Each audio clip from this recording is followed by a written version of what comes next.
Welcome back. We're into our final segment. Of course, our panel wish we would just be beginning because there's so much to say. Yeah.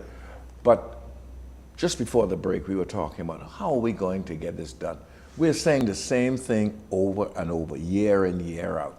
How are we going to get our leaders, those who control the levels of power, financial power and other forms of power, how are we going to get them to understand and appreciate that they must be actively involved with these resources to make this happen?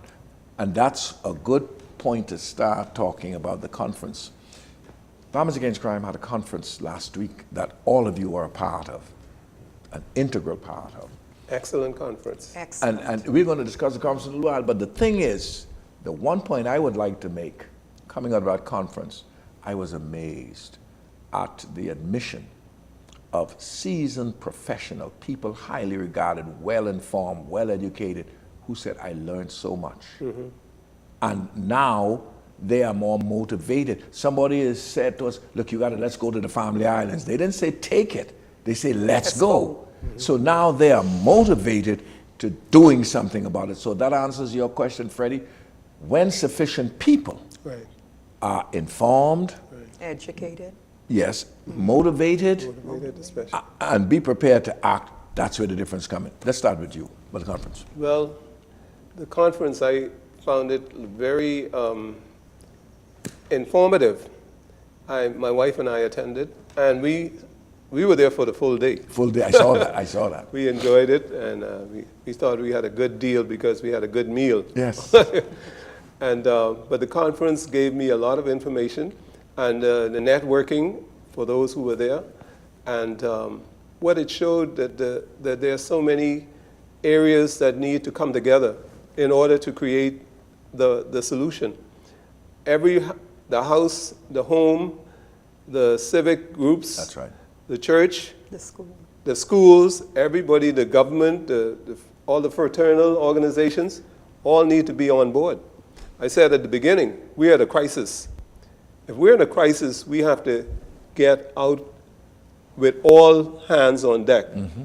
There's no time for people to say, well, I ain't got time for that. Don't wait until it hits your home.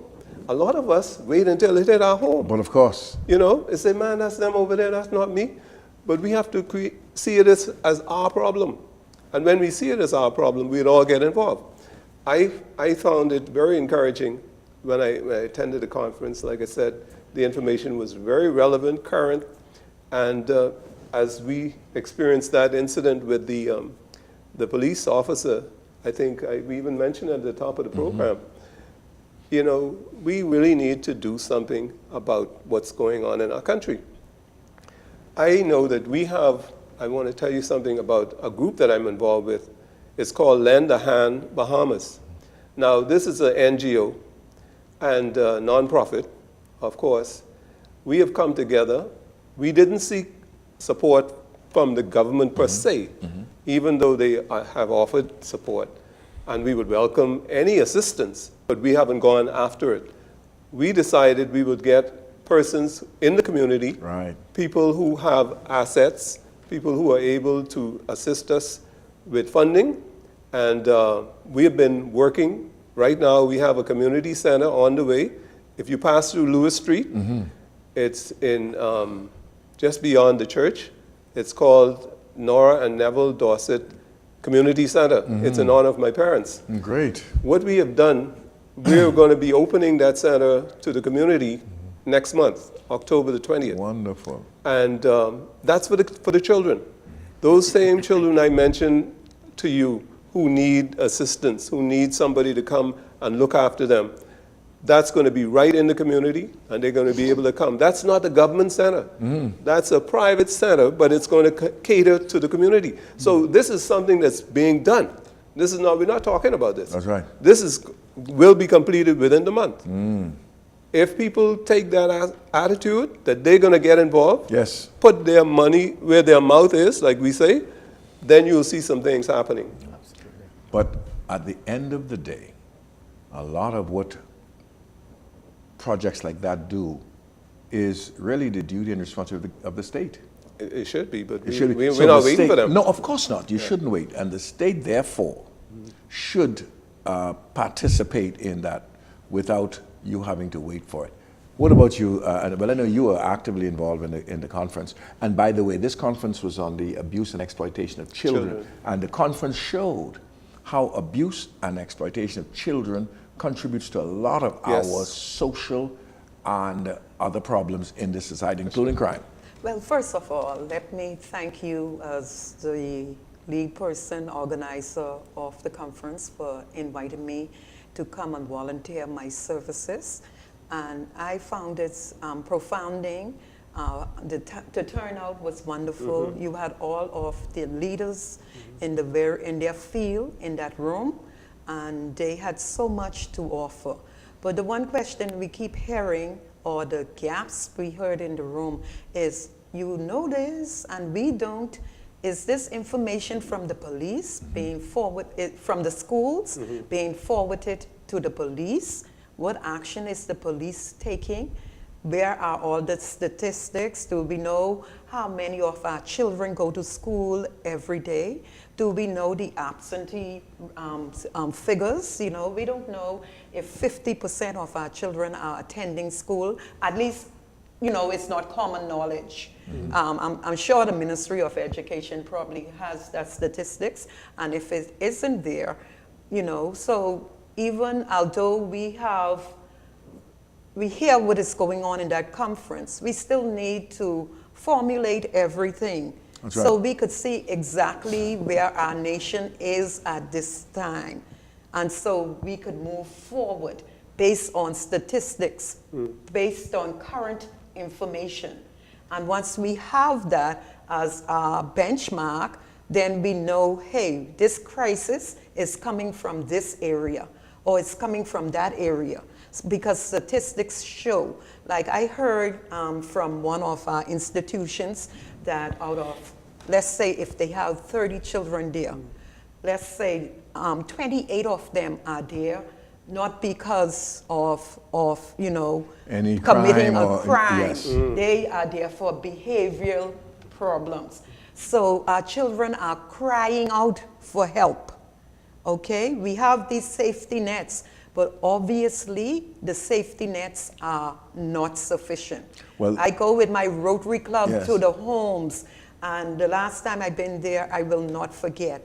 There was this little young baby that had to come there, and I don't want to say too much. Yes, of course, because it was a child, of course, had a baby. Yes. You know, she was only a young child, and so this baby had to be brought to the home. Who is taking action?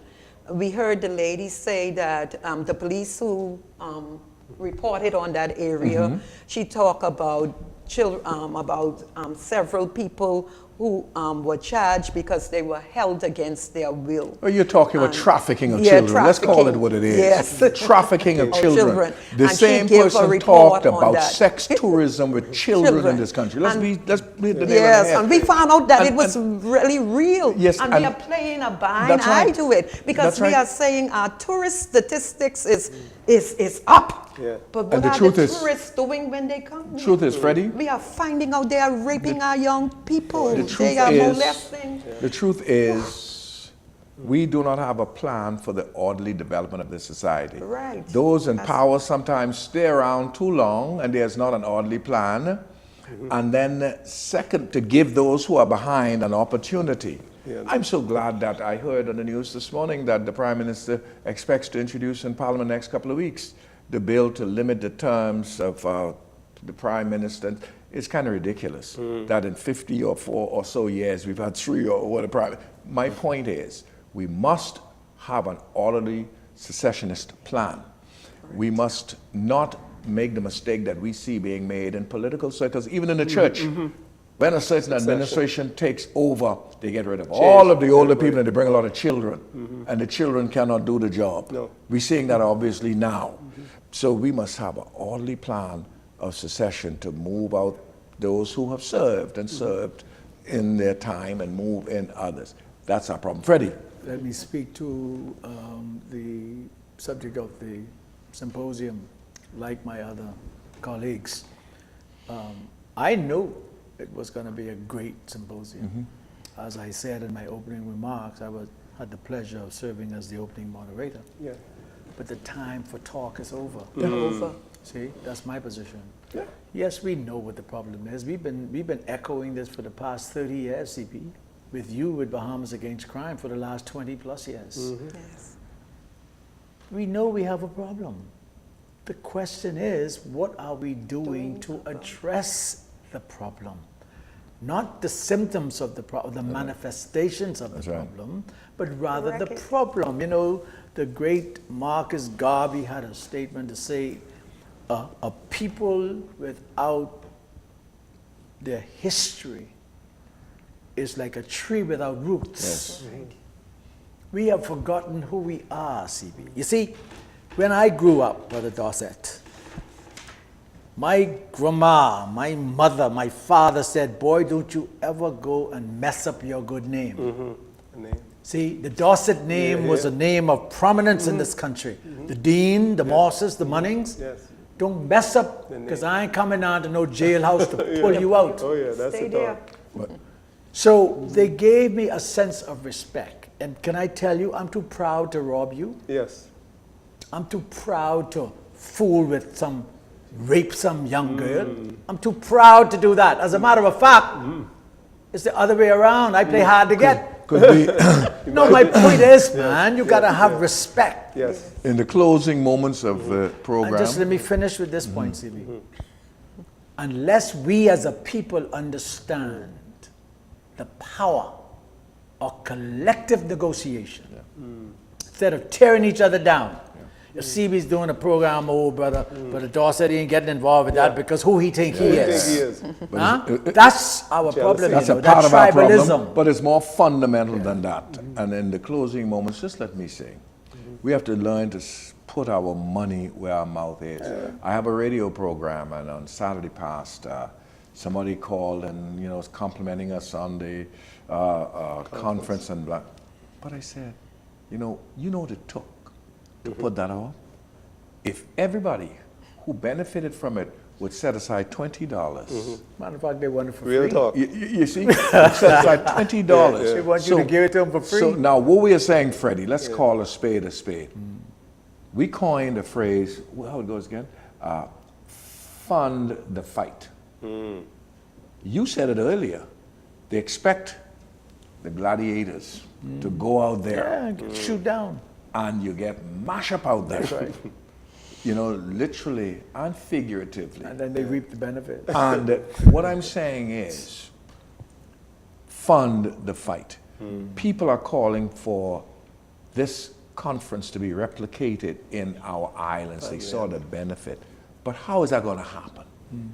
Where's the money coming from? So we're saying, if that's how you feel, set aside a couple of dollars. And we sometimes are too proud even to beg sometimes. Yes, I just understand. Sometimes we're too proud. That's true. You have to tell people it Yeah. costs. Yeah. I spoke to a friend who is a regular caller to the talk shows. And when I was finishing, he said, I never thought about it like that. I said, how do you think we stay on air? Money. How do you think we can get these programs done? Yeah. But they even go one better. But CB, you go out there and do it. Exactly. Yeah, man, you go out there. I hear you lately. I said, well, what about you? I hear you either. Exactly. And so I am saying that's one way to do it. But, ladies and gentlemen, we are on to something here. By educating people to the crisis that we exist in. A lot of people don't know. Many prefer to turn a blind eye and a deaf ear, as long as it's not affecting their family. But we need to bring them in. We need to expose it by calling those out. Not just calling those out on camera, but if you're ready to, let's go down to the relative office Let's go together. and just sit and say, look, we've come. Yes. Some of that $20+ million that the IDB gave for fighting crime, we've come for some, Yes. because we've been fighting That's right. crime. Bahamas Against Crime has been fighting crime for years. If you look at the back of this program, which listed some of the areas that we launched initiatives over the years, Chippingham, Fox Hill, Jubilee Gardens, Oaksfield, Yellow Elder Gardens, St. James Road, Baintown, Angliston, Grantstown, Montel Heights, full-fledged initiatives. but we have gotten not a cent from the government. CB, you would recall occasions when we would go into a community as Rotarians and literally pick up the garbage. Well, I stopped doing that, man. No. Listen, you got to have the dignity to pick up your own garbage. Thank you. But see, Pick up your own but you have to garbage. teach people. You gotta have People the must be decency taught how to be clean up around your own decent. doorstep. And here's what That's I'm what we saying. talk We about, had sufficient self-actualization. government representatives at the conference to have seen the benefits of it. We hope they communicated that back to the various powers that be, and we would like to get a call from the government through any of its agencies.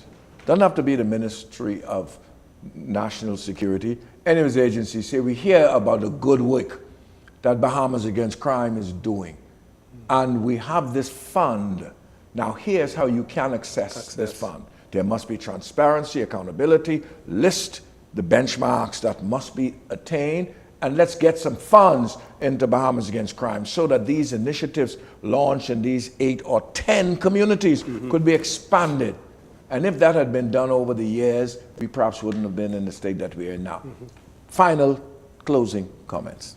Well, I'm, as you know, a pastor, and everything that I look at, I begin by thinking of what would God do? Yes.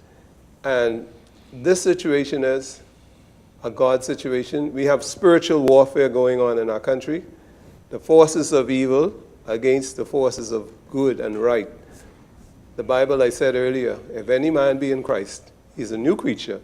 Old things are passed away. Behold, all things become new. We believe that if you do what God says, we will get ourselves out of the situation we're in. That's how I grew up. Yeah, and that's the best way. That's the only way I know.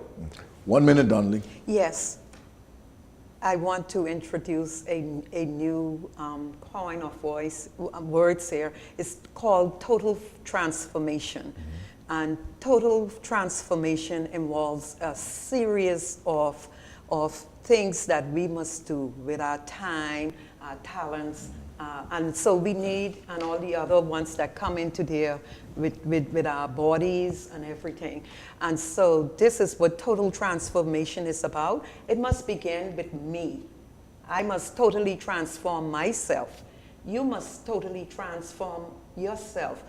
With all of us doing the total transformation and understanding what is involved and passing it on to others, then we can arrest this crisis that we have in our society. A minute, Freddie. Thank you very much, CB, for the opportunity once again. I just want to say we got to take charge of our destiny.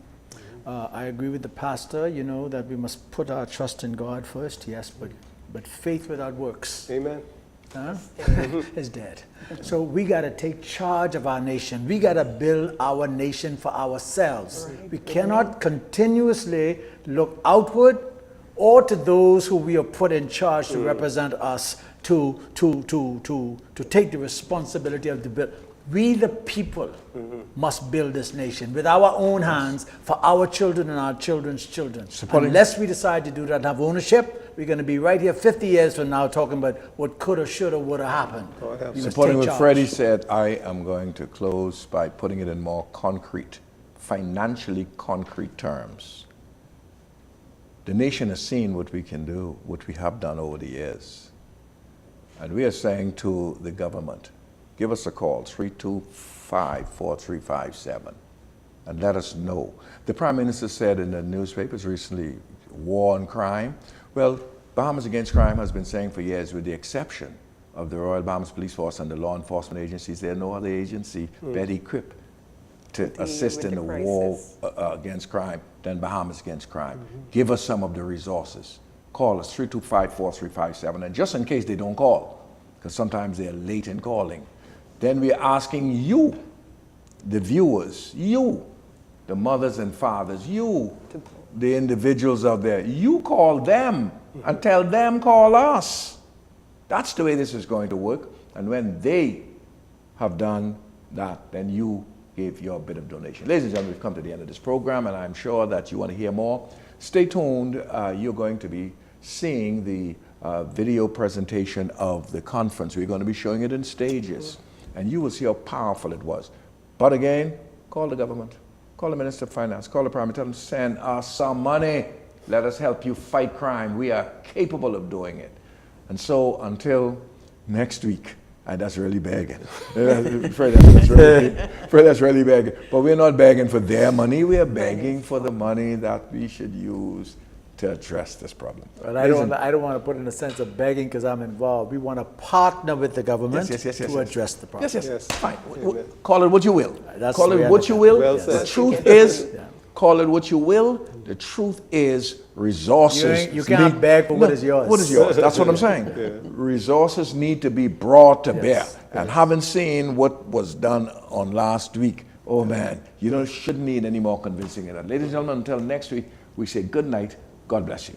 Only love can save us now.